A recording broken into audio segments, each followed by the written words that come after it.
Olá a todos, bem-vindos à Escola Ketonite. É com prazer que trazemos até ti mais uma aula desta escola.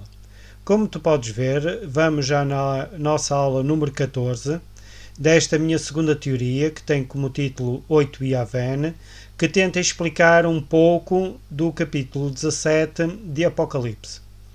A aula de hoje vai ser dedicada exatamente às duas quedas de Roma, que, como sabes, esta mesma Roma é a Grande Babilónia, citada no capítulo 17 de Apocalipse, que é a interpretação do anjo, a João, da prostituta que vinha sentada sobre a besta, que esta besta é do Apocalipse 17, que eu associo exatamente à besta do Apocalipse, que são exatamente os franceses.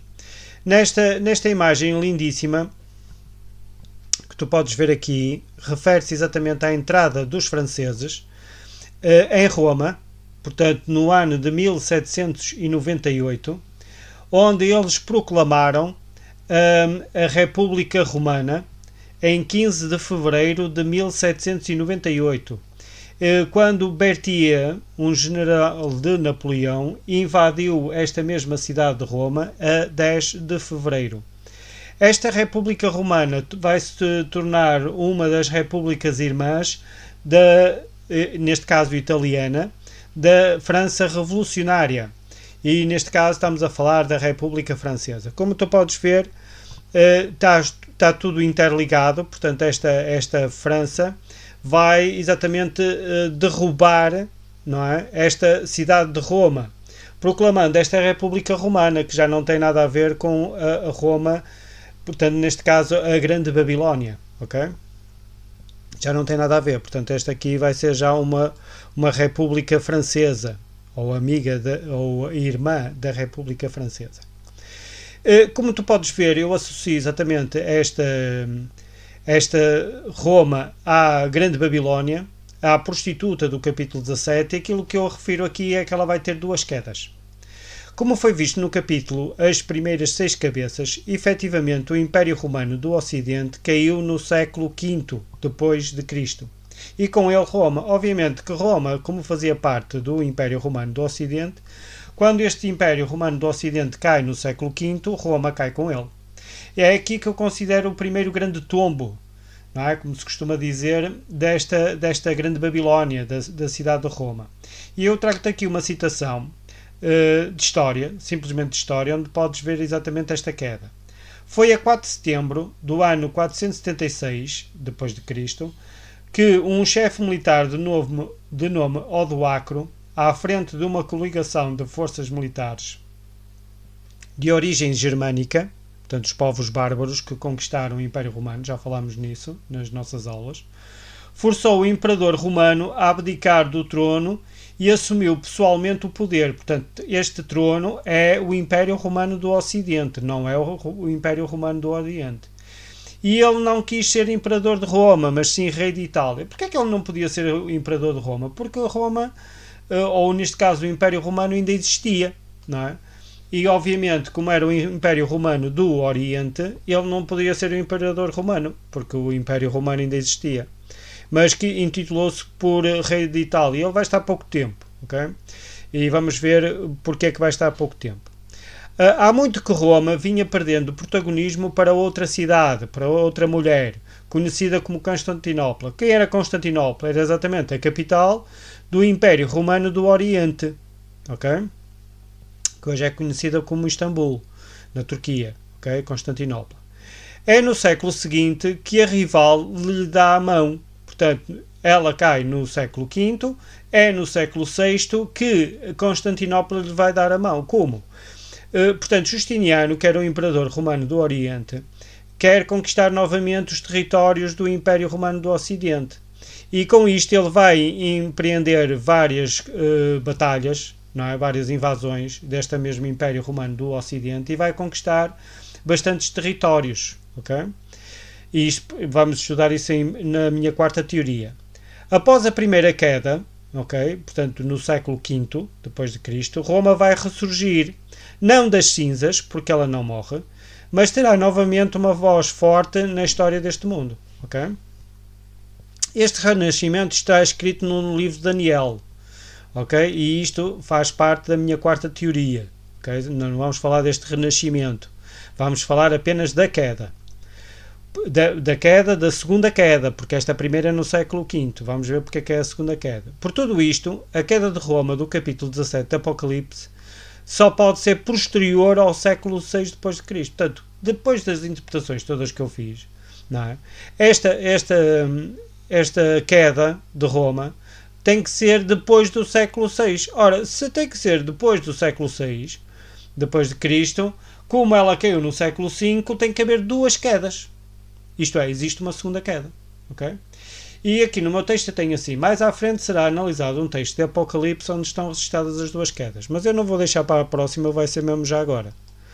Então, no capítulo 14 de Apocalipse, vêm registadas 3 mensagens angélicas que têm um tempo, na minha interpretação, um tempo específico de cumprimento ou de proclamação.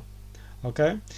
E na segunda mensagem angélica, que está no versículo 8 e 9, okay? Portanto, outro anjo, o segundo, continuou. Portanto, a segunda mensagem angélica diz assim: caiu Babilónia. Ora, repara, segunda mensagem angélica, caiu, 2 vezes. Ora, se Deus quisesse reforçar que Babilónia tinha caído, e que seria mesmo uma queda fatal, Deus teria usado 3 vezes. Caiu. Mas no texto não está caiu. Está só caiu. E eu associo exatamente este caiu a 2 quedas de Babilónia. A grande, ora, esta Babilónia não é a Babilónia dos caldeus. Porquê? Porque é a grande Babilónia.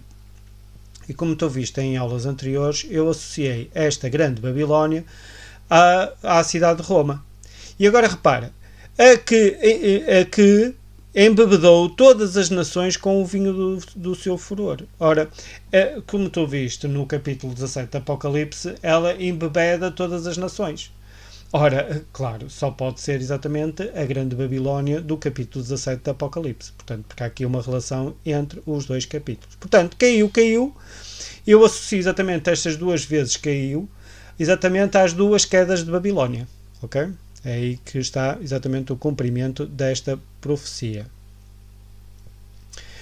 Para descobrir quando ocorreu a segunda queda, temos que voltar ao 7º rei. E se tu bem te lembras, do 7º rei era exatamente aquele que era representado pelos pés da estátua, que eram em parte de ferro e em parte de barro. Ora, temos aqui o ferro e o barro. Já sabes que o ferro é o Império Romano, o barro eu associei exatamente ao Yavene, que é exatamente a besta, não é, do Apocalipse. Se bem te recordas, que era exatamente os francos. O texto bíblico também diz que este reinado duraria pouco tempo, e este aspecto ficará para uma próxima teoria, e ainda é preciso estudar muita informação. Isto vai ser exatamente ficar para a minha quarta teoria, que está em fase de término. Está aqui exatamente o Apocalipse de 17:10, que é aquilo que nós andamos a tentar interpretar, que diz assim: 5 deles já foram derrubados. Portanto, 5 reis já caíram. Quem são esses reis? Vamos recapitular.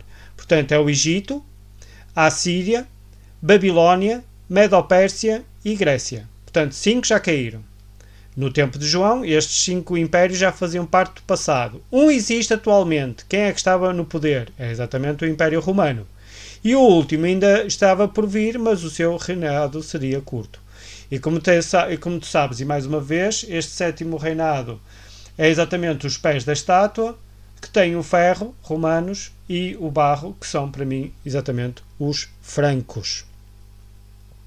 Sem referir o período do reinado da 7ª cabeça, portanto, esta queda, segunda queda, na minha interpretação, será executada na 7ª cabeça, como descobrir a data da queda de Roma, se ela ocorreu por esta altura. E reforço a ideia de que nesta teoria vou referir apenas a data da queda. De queda de quem? De Roma. Ok? Não do 7º rei. Ok? Só a queda de Roma. No capítulo 13 do Apocalipse aparece um período no qual o dragão deu o poder à besta. Ok? E este poder era exatamente o poder do dragão. Durante 42 meses, a besta proferiu grandes blasfémias contra Deus e foi-lhe permitido fazer guerra aos santos e vencê-los. Isto é o que está exatamente em Apocalipse 13. Como já foi referido, e segundo Números 14:34 e Ezequiel 4:5 e 6, um dia em profecia representa um ano. Portanto, um dia profético é um ano. Já falamos também sobre isto. Sendo assim, e tomando um mês igual a 30 dias, 42 meses em profecia correspondem exatamente a 1260 anos. Isto é, 30 vezes 42 igual a 1260. A seguinte citação mostra que Sir Isaac Newton é da mesma opinião, isto é, que 42 meses são exatamente 1260 dias. Obviamente que eu sempre que concordar com Sir Isaac Newton, eu vou colocar aqui sempre as suas interpretações, mesmo que às vezes discordem das minhas um pouco, ok? Para tu veres que de facto nós estamos de certa forma em sintonia, ok? Portanto, um homem extraordinário, um livro extraordinário, portanto, que deve ser sempre citado sempre que for necessário. O antigo ano solar das nações orientais é composto por 12 meses de 30 dias cada. Ok? Portanto, 12 meses, 30 dias, dá exatamente os 360, que é exatamente o número de dias por ano. E Sir Isaac Newton diz que aí está a razão exatamente. O círculo está dividido em 360 graus. Já sabes que a amplitude da circunferência são 360 graus. E esses 360 graus, segundo Sir Isaac Newton, está exatamente relacionado com este ano de 12 meses com 30 dias cada.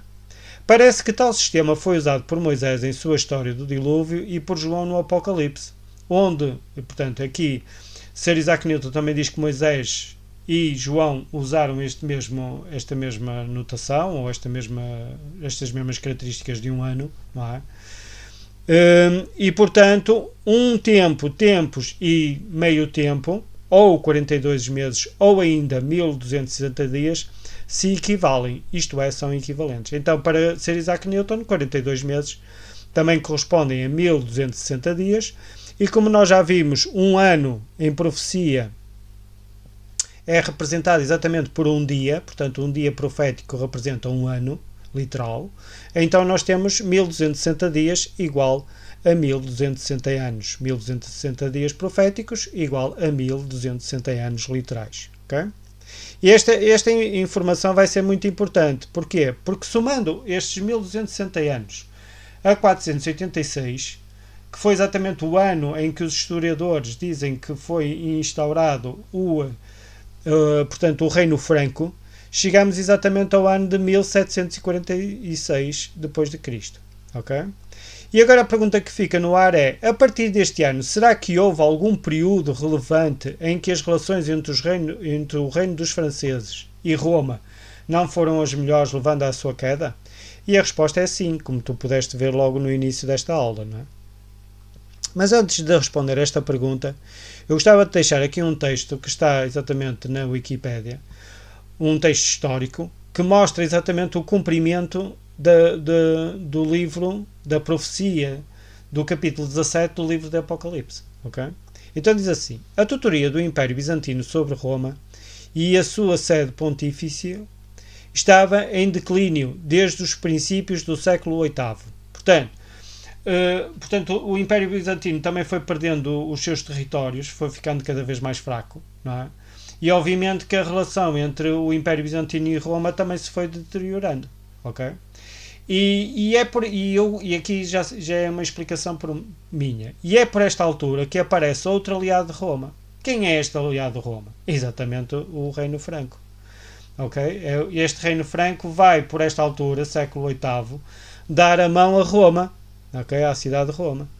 E aqui é exatamente o cumprimento, não é? A França começa a carregar os Estados Papais às costas, que é exatamente o cumprimento do capítulo 17 de Apocalipse. E que eu digo que está corretíssima. Portanto, são os franceses que começam a carregar esta mesma cidade de Roma, que lhe dão exatamente o poder que só no século XIX lhe é retirado portanto, com a unificação da Itália. Okay? Até aí Roma teve sempre o poder dos seus territórios. Mas a queda vai ser um pouco antes. Okay? E como tu podes ver, a profecia do capítulo 17 do Apocalipse está corretíssima. Podemos ver esta cena quando o Papa Estevão II acode em busca de socorro aos franceses. E aqui tem o texto da Wikipédia, que é um pouco extenso, mas eu penso que é importante nós referirmos. O seu rei, Pepino o Breve, concede-lhe auxílio. Portanto, Roma vai pedir auxílio aos franceses. Este rei é um rei francês, Pepino o Breve, um dos maiores reis franceses. Ok? E este rei vai acudir a Roma e vai fazer com que que o rei Lombardo, dê exatamente Ravenna à República Romana. Esta República Romana é exatamente, não é aquela República Romana que eu referi no início. É exatamente o reino que estava sob o domínio do Papa, ok? Da cidade de Roma. Okay? Portanto, este aqui ainda estamos no século VIII. E depois o que vai acontecer é que este próprio, o rei Lombardo, não vai cumprir o seu compromisso e novamente o Papa vai pedir auxílio ao povo franco. E Pepino Breve vai, de uma vez por todas, entregar ao Papa, okay, o Exarcado de Ravenna, o Ducado de Pentápolis. Pentápolis era uma região constituída por 5 cidades. Penta é exatamente 5 em grego. Polis, cidade. Pentápolis são exatamente as 5 cidades. E estão aqui as 5 cidades que, se um dia visitares Roma, podes ir a estas mesmas cidades, são lindíssimas. Eu já tive a oportunidade de ver vídeos no YouTube destas cidades, são lindíssimas. Itália é muito linda. E a cidade principal deste mesmo Pentápolis é exatamente Ancona, okay? Como podes ver. E vai dar também ao Papa a região de Roma, okay? Portanto, são estas 3 regiões, podemos assim dizer, que foram dadas a Roma, conferindo ao Sumo Pontífice o domínio temporal de um Estado que, com algumas variações geográficas, muito poucas, havia de perdurar mais de 11 séculos. Ora, repara, 11 séculos, 1260 anos, porque o período vai começar um pouco antes, até 1870. Não obstante, depois o que vai acontecer é que, portanto, o Papa vai tentar com que este Pepino Breve lhe dê o território todo da Itália, da Península Itálica, só que Pepino Breve não vai acreditar num documento apócrifo que o Papa lhe vai tentar mostrar. Ele não vai acreditar. E depois diz que mesmo os lombardos, não é, voltaram a invadir este mesmo Estados Papais. E agora o Papa Adriano I vai pedir novamente auxílio aos francos, ok?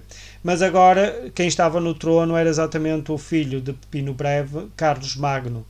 E este Carlos Magno vai ajudar novamente a Santa Sé, ok? Portanto, mais uma vez, terceira vez, em que o Papa vai pedir a ajuda portanto, aos francos, e a partir daqui o Papa vai ficar sempre com o seu território e nunca mais ninguém vai o incomodar. Ok? Portanto, aqui vê-se perfeitamente os francos a carregar esta mesma prostituta, a cidade de Roma, às costas. Portanto, é uma coisa impressionante. A profecia cumpre-se de uma maneira extraordinária. É extraordinária. Repito, é extraordinária. E o Papa, muito contente com este mesmo auxílio, não é?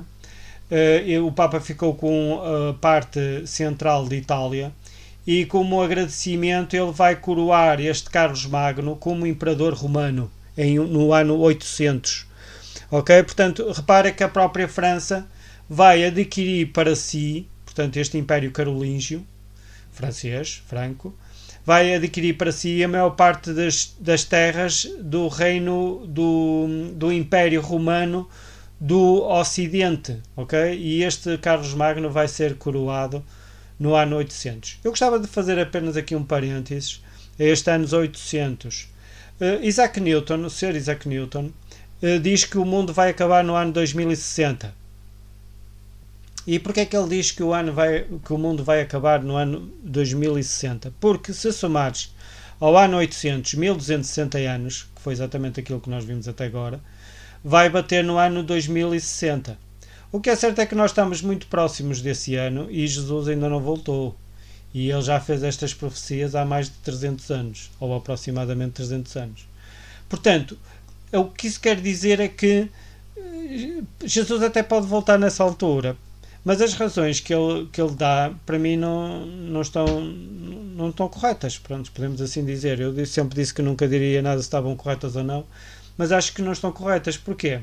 Porque ele começa exatamente este poder papal no ano 800, ok? Porque a partir daí o Papa nunca mais foi importunado. Mas o que é certo é que estes Estados papais já caíram há muito tempo, portanto eles já não existem. Não é? Existe lá um Estado do Vaticano, mas não são os Estados papais que existiram no passado. E este Império Carolíngio e até mesmo o Império Sacro-Romano-Germânico também já caiu. Não é? Depois, na nossa quarta teoria, vamos ver quando é que ele vai cair.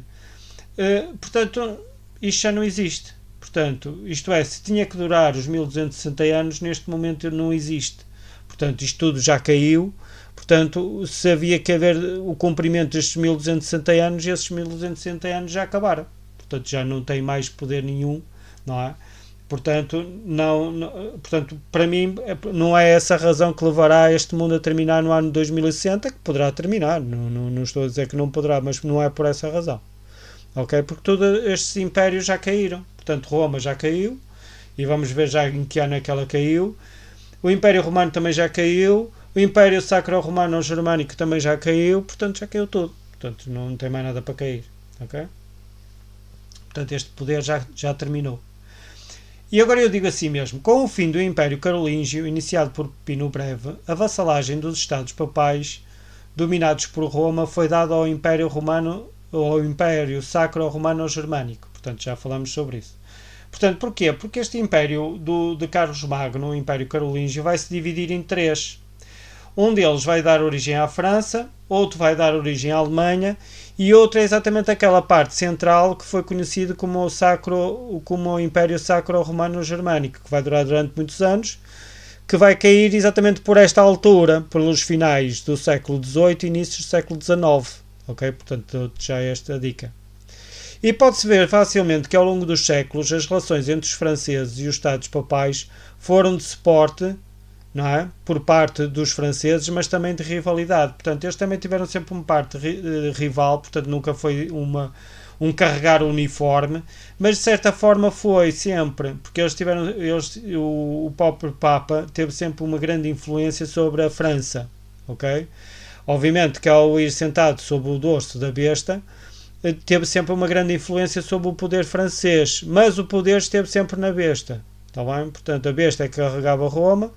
A besta é que libertou Roma exatamente do perigo lombardo, que até o próprio Império Romano Sacro-Romano-Germânico vai conquistar estes lombardos. Portanto, eles próprios vão se submeter a este Carlos Magno. Portanto, é uma coisa impressionante como a profecia se cumpre na perfeição.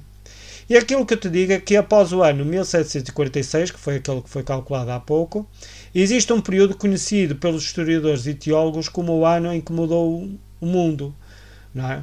Que foi exatamente 1798. Eu sei que existe uma diferença significativa entre estas duas datas, ok? Mas para corrigir esta discrepância é necessário estudar melhor o capítulo 13 do Apocalipse. E como nós não estamos a estudar o Apocalipse 13, estamos a estudar o Apocalipse 7, deixamos esta diferença para uma próxima teoria, que ainda não está escrita, mas um dia há de estar. Obviamente que este é o ano que eu considero que é exatamente o ano da queda de Roma. E na próxima aula nós vamos ver isto em pormenor, ok? Tu vais ver perfeitamente que é este o ano da queda de Roma, que é exatamente, obviamente que esta profecia desta queda de Roma tem que ser dada após o estudo de Daniel 7, que é exatamente a minha quarta teoria. Nesta altura vamos ver mesmo este 1798. Mas esta profecia dos 1260 dias é exatamente a profecia da besta do Apocalipse, que já viste que eu não associo a besta do Apocalipse a Roma, mas sim aos franceses. O ano de 1798 encontra-se na segunda metade do período da Revolução Francesa, okay? Que começou exatamente em 1789 e terminou em 1799. Obviamente que este 1798 está no final desta mesma Revolução Francesa, e por esta altura surge um jovem que toma preeminência num povo sem rumo, num povo desorientado. E estou a falar exatamente do grande general Napoleão Bonaparte. Este general Napoleão Bonaparte vai surgir exatamente já na segunda metade, ou vai ter preeminência nesta segunda metade da Revolução Francesa, quando os franceses já não sabem o que é que hão de fazer, não é? Portanto, está tudo já fora de controlo, e é exatamente Napoleão que vai ressurgir nesta desordem, não é? E ele vai tomar preeminência neste mesmo conflito. E vai ser ele que vai estar na base exatamente desta segunda queda de Roma, que vai ser aprofundada na próxima aula, quando nós falarmos sobre os 10 reis. Quem são estes 10 reis? São exatamente os reis que estão representados nos chifres da besta do Apocalipse. Portanto, para mim, são esses mesmos 10 reis, os 10 chifres da besta do Apocalipse, que é exatamente aí que nós vamos dar a interpretação desses mesmos 10 chifres. E são exatamente estes 10 chifres, como tu vês no Apocalipse 17, que vão derrubar a besta, a prostituta que se encontra em cima da besta, no seu dorso, e que vão destruir. Ok? Destruir quando? Fica já a saber que é exatamente em 1798. Okay? Tens aqui uma imagem lindíssima da tomada da Bastilha, que marca exatamente o início da Revolução Francesa. Obviamente que está aqui em 1798, que foi quando ela foi pintada, mas ela é exatamente referente à data de 1798. Então, fazendo um resumo da aula de hoje, portanto, Roma caiu 2 vezes, está em Apocalipse 14, 9, caiu Babilónia, portanto, Babilónia caiu 2 vezes, uma no século V, outra no final do século XVIII, ok? E, portanto, Roma já caiu as 2 vezes que havia de cair, portanto, ela não se vai erguer mais. E na próxima aula nós vamos ver em pormenor exatamente esta mesma queda, que vai estar exatamente na base desta queda a besta do capítulo 17, que é a besta do Apocalipse que eu associei aos francos, e vai estar também os 10 chifres da besta do Apocalipse, que são exatamente 10 reis, ok? Que é exatamente essa mesma interpretação. Então, se gostaste da nossa aula e das aulas do nosso canal, convido-te a inscreveres no nosso canal, a compartilhares os nossos vídeos, deixares o teu like e acionares as notificações para receberes mais informações deste canal, que eu penso que já é o teu, que é exatamente a Escola Ketonite. Então, tudo de bom para ti.